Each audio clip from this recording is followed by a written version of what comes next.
बिस्मिल्लाहिर्रहमानिर्रहीम। जब हजूर करीम सल्लल्लाहु अलैहि वसल्लम के विसाल का वक्त करीब आया तो आपने हज़रत इज़राइल अलैहिस्सलाम से फरमाया, क्या मेरी उम्मत को भी मौत की तकलीफ बर्दाश्त करनी पड़ेगी? तो फरिश्ते ने कहा, जी।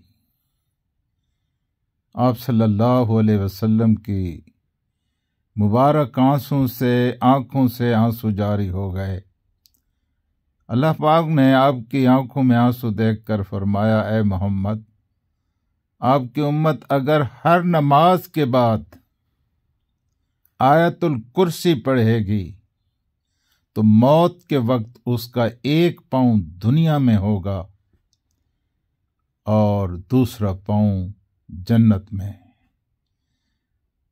मेरे अजीज दोस्तों, अगर तौफीक है तो सबको बताएं।